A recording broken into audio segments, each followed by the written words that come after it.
E realmente, né, quem diria que deixar indiciar 25 militares ilegalmente traria consequências negativas? Alguém tem alguma dúvida de que o petismo odeia os militares? Olavo Edu Carvalho, melhor canal de corte do YouTube. Opa, eu sei que você não aguenta mais ouvir, eu pedi para você fazer o triplo C, curtir, comentar e compartilhar, mas eu peço porque 4 entre cada 10 pessoas sequer estão inscritas no canal e a maioria não ativa as notificações e nem curte o vídeo e isso prejudica o nosso algoritmo. Então ajuda a gente aí, brigadão. Vamos falar aqui sobre... vou começar o programa de hoje com uma notícia que saiu no final da semana, pelo menos no final da semana passada, e as pessoas praticamente não perceberam, né? O título da notícia é o seguinte: sob Lula, Exército muda perfil na cúpula e renova mais da metade do alto comando. E a gente tem que perceber que a gente tem o quê? 2 anos, nem isso, do governo Lula. O subtítulo traz a seguinte informação sobre o nosso querido Frajola. General Tomás Paiva assumiu a chefia da força após os atos do 8 de janeiro em meio a uma crise de confiança entre militares e o governo. E a matéria foca no fato de que o alto comando do Exército já foi renovado em mais da metade dos seus membros desde que o Frajola assumiu a posição de comandante do Exército. Então, dos 16 integrantes do alto comando, 9 foram trocados desde então. Um desses integrantes é o general Richard, que vocês já conhecem, e o general Zé Ricardo Vendramin Nunes, que era o chefe de comunicação do Exército em 2022 e que divulgou aquela nota repudiando as postagens das tias do Zap que acusavam os generais de serem melancias por não apoiarem esse suposto golpe, né? E o que chama atenção é que nessa composição, uma das coisas que chama atenção, né, é que nessa composição do alto comando não tem absolutamente nenhum militar das forças especiais.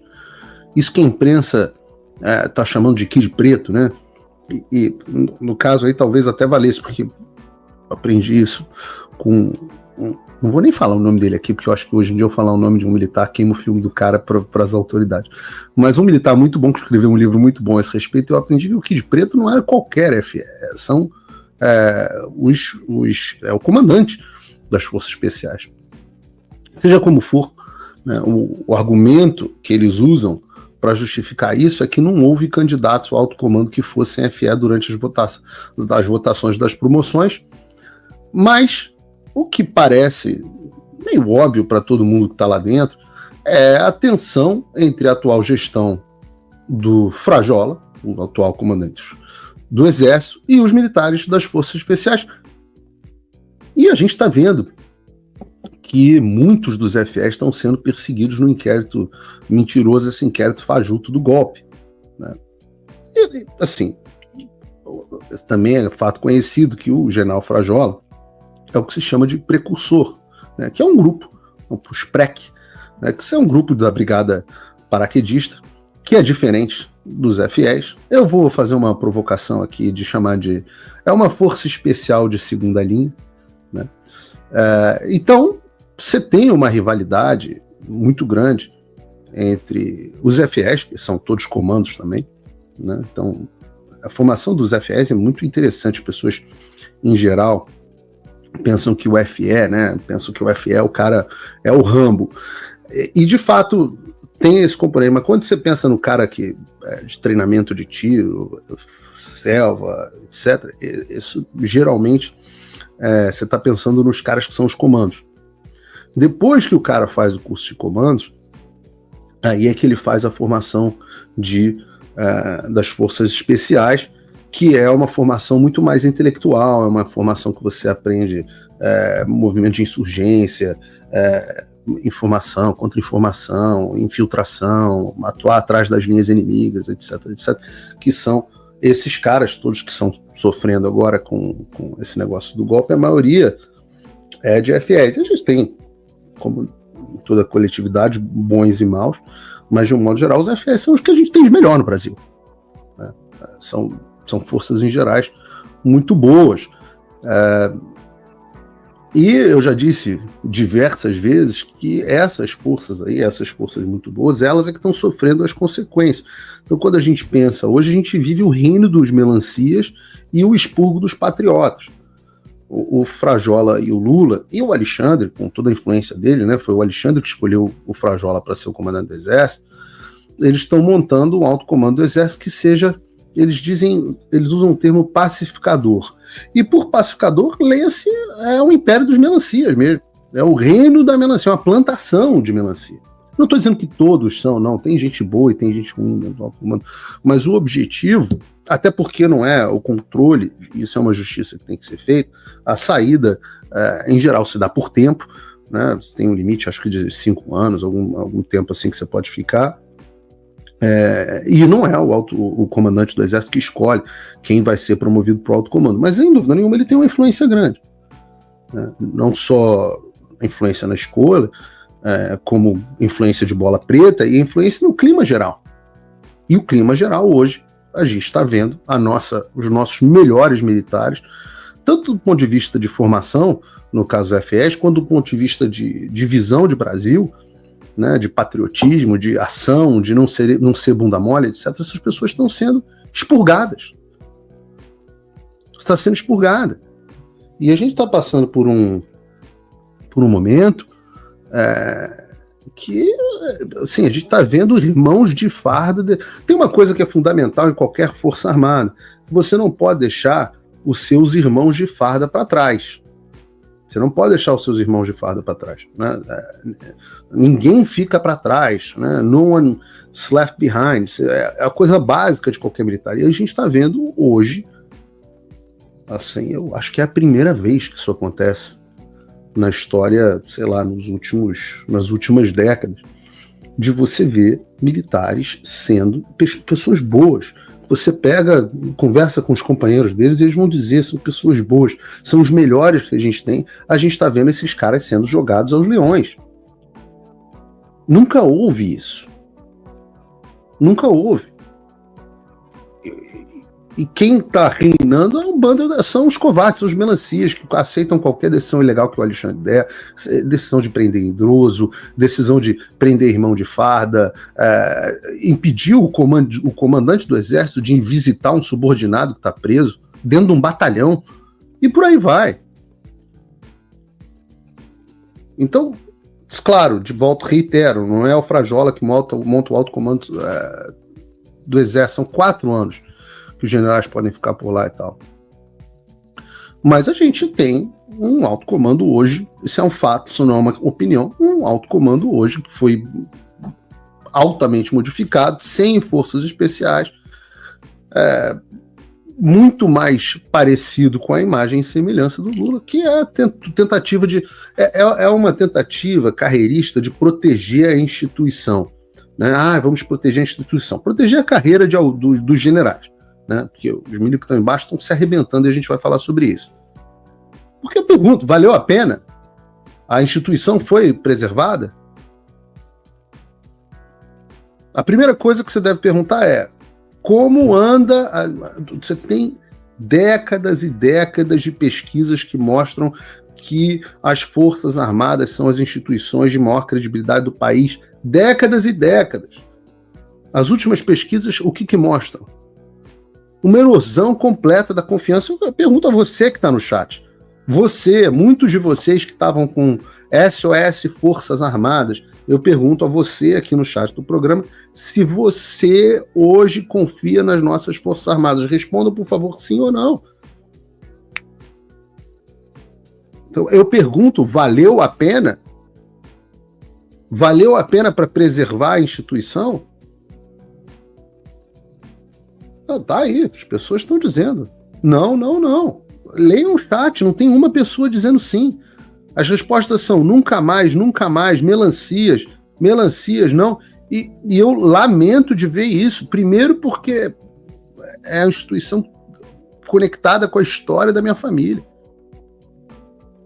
Veja, meu tataravô foi um dos fundadores da Intendência do Exército. Meu bisavô, General Euclides, comandante da Revolução de 32, grande general. 5 filhos, 4 estrelas, um tríplice coroado, meu avô, Nem preciso falar sobre ele. Assim, se você for pegar o primeiro Figueiredo chegou para ser capitão-mor nas Minas Gerais, do Rio de Janeiro, de Diamantina, Rio de Janeiro, de Minas, né? Então, assim, é a história. Então, é uma tristeza horrorosa. Você tem bons homens maravilhosos, ainda digo sempre que a nossa maior reserva moral de patriotismo ainda está dentro do Exército, das Forças Armadas, de um modo geral, mas mais ainda dentro do Exército. Os melhores homens precisam ser premiados. Criou-se um sistema onde o prêmio é para os melancias bunda moles, e os verdadeiros patriotas são perseguidos politicamente debaixo dos olhos dos seus companheiros de farda. E é claro que isso não pode durar para sempre. Claro que virá uma reação a isso. E não é só isso. Você, ainda assim, com todo esse problema, e claro que debaixo, eu nunca vi, em todos esses anos, eu nunca vi um desprezo dos seus comandados pelos seus comandantes tão grande na minha vida. E além disso, você tem uma crise prática com o governo Lula. Uma crise prática, que é a água batendo na bunda. A crise não é causada... É impressionante porque os jornais dão conta de que a razão da crise não é prisão de patriota, não é general. Pode ter general preso hoje sem sequer ter sido ouvido. A gente não é a censura. Não, o que está causando essa crise entre os militares e o Lula, segundo o jornal, é o pacote de cortes de gasto do governo federal. Isso porque internamente os militares têm considerado que o governo, obviamente, se aproveitou dessa fragilização política das Forças Armadas para colocá-los no pacote de gastos anunciado pelo Haddad. E realmente, né, quem diria que deixar indiciar 25 militares ilegalmente traria consequências negativas e ia acabar fragilizando as Forças Armadas, hein? Quem diria? É esse tipo de coisa que acontece quando um borra-botas melancia frajola no comando. Imagina se isso ia acontecer debaixo do Vilas Boas, por exemplo, só para dar um exemplo. Imaginem se isso ia acontecer dessa forma. Alguém tem alguma dúvida? Alguém tem alguma dúvida de que o petismo odeia os militares? Alguém tem alguma dúvida disso? E eu tenho que dizer, assim, você tem que fazer uma avaliação da proposta do Lula para os militares. O ponto que tem mais incomodado é o estabelecimento da idade mínima de 55 anos para ir para a reserva. Hoje não tem idade mínima, o militar precisa cumprir 35 anos de serviço. Se você comparar com a aposentadoria do cidadão comum, que é quem paga o salário do militar, você vai ver que não é desprovido de mérito. E eu vou acolher aqui o argumento dos militares, que a vida do militar não é igual à vida do civil. E só quem vive a vida militar e sabe como é, sabe que é diferente. Mas a gente também não pode desmerecer o seu Zé, o pedreiro, que trabalha de sol a sol. Faça o tal do triplo C. Curta, comenta, porque a integração do chat ajuda muito, e compartilhe. Você pode fazer essas 3 coisas que ajudam o algoritmo a aparecer. Mas eu não estou brincando não, pessoal. Dá uma paradinha agora de 1 segundo e clica no joinha, porque às vezes sabe, essa pessoa já está acostumada a ouvir isso. Não, é importante que você faça isso, porque se você não fizer, inclusive atrapalha o vídeo. Parece que o vídeo é menos relevante. Então, olá, e eu espero que você esteja aproveitando esse vídeo. O canal Olavo Edu Carvalho foi criado por apoiadores do jornalismo independente, dedicados a garantir que a minha voz e a de outros não sejam silenciadas. E eles fazem um ótimo trabalho. Por isso, se inscreva no canal e curta o vídeo. Aqui você vai encontrar diversos cortes rápidos dos meus programas e de outros grandes nomes. Mas se você quiser assistir ao vivo o meu programa na íntegra, basta você acessar o meu canal e o site do Paulo Figueiredo Show. A gente está ao vivo todas as terças e quintas, às 3 da tarde. No meu site você também pode apoiar o meu trabalho. Todo o meu programa é financiado pelos assinantes e cada contribuição faz uma enorme diferença. Assinar é fácil e acessível. E eu ainda criei um cupom exclusivo de desconto para o Olavo do Carvalho, que oferece 20%. Com isso, você pode me apoiar com apenas um pouco mais de $5 por mês, que é menos do que uma promoção do Big Mac. Além disso, você ganha acesso a conteúdos e análises exclusivas, além de desconto nos meus cursos. O link e o cupom estão na descrição. Agora, se você está numa condição de vida abençoada, talvez você possa dar uma contribuição mais significativa, tanto financeira quanto intelectual, se tornando meu patrono Gold. Com um compromisso de $50 por mês, você faz parte do nosso grupo de WhatsApp, participa das nossas reuniões mensais de Zoom, dos encontros presenciais e também tem acesso a mim direto por e-mail, que você pode utilizar para contribuir com as suas ideias. E você vai se juntar a um grupo de pessoas de elite preocupadas com o Brasil. Você imagina o impacto que você vai poder causar. Desde dezembro de 2022, eu continuo com todas as minhas redes sociais bloqueadas no Brasil, as minhas contas e meus ativos congelados, meu passaporte cancelado, tudo a mando do Alexandre sem justificativa. Então, se você tem condições e quer ajudar mais o seu país, mas não sabia como, essa é a oportunidade que você estava esperando. Junte-se a nós, faça a diferença e não me deixe sozinho.